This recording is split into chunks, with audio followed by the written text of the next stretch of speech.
Assalamualaikum warahmatullahi wabarakatuh. Perkenalkan, nama saya Haliza Askia dan teman saya. Nama saya Bunga Ramadona. Kita dari kelas 12D. Oke, jadi di sini kita akan menampilkan sebuah ceramah dengan tema musibah dan ujian. Selamat menyaksikan. Alhamdulillahirrabbilalamin wabihi nasta'in wa ala umuri dunia waddin. Wassalatu wassalamu ala asrafil anbiya'i wal mursalin wa ala alihi wa sahbihi ajma'in. Pertama-tama, marilah kita panjatkan puja dan puji syukur kehadirat Allah Subhanahu wa Ta'ala, karena atas berkat rahmat dan hidayahnya kita dapat melaksanakan ceramah online pada kali ini. Salawat serta salam semoga tersampaikan kepada Nabi Muhammad Sallallahu alaihi wasallam, kepada keluarganya, kepada sahabatnya, termasuk kita selaku umatnya sampai akhir zaman. Amin, amin, ya robbal alamin.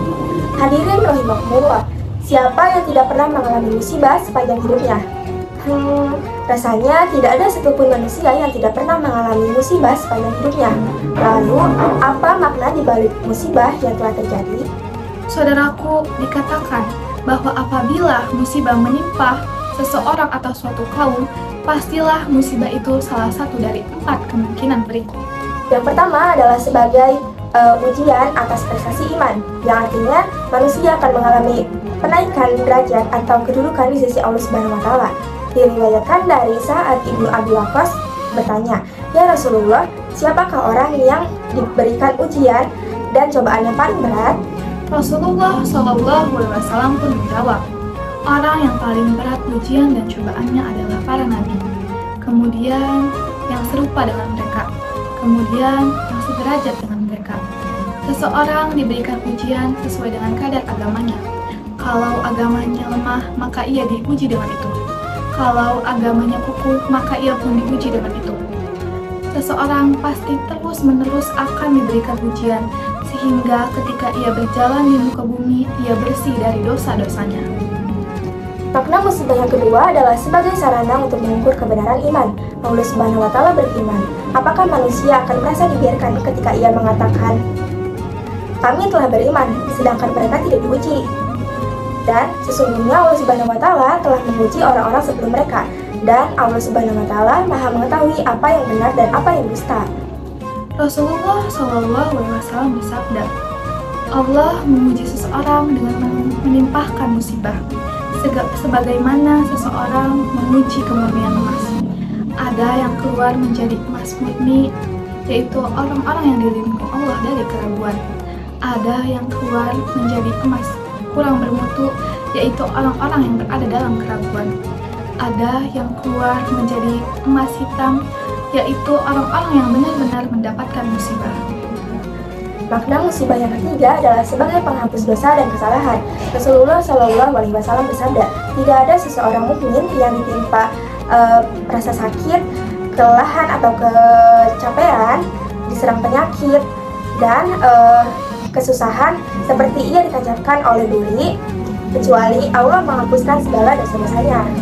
Makna musibah yang keempat adalah siksaan atas kemaksiatan dan kekufuran agar mereka dijerat. Allah berfirman, tidakkah kamu melihat kerusakan di darat dan di bumi akibat ulah tangan manusia?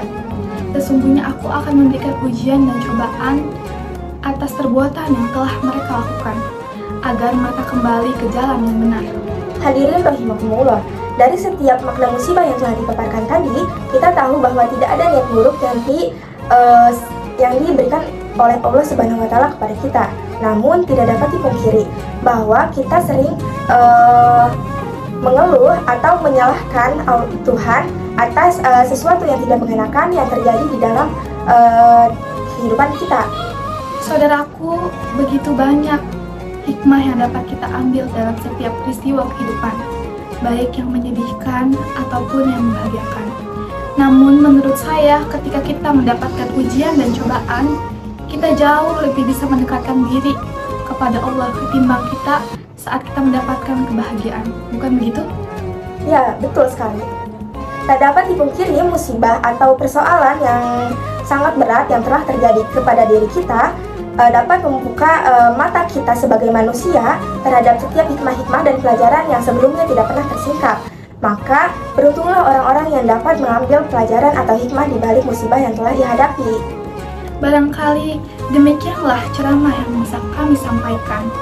Sungguh yang menyampaikan ceramah tidak lebih baik dari yang mendengarkan.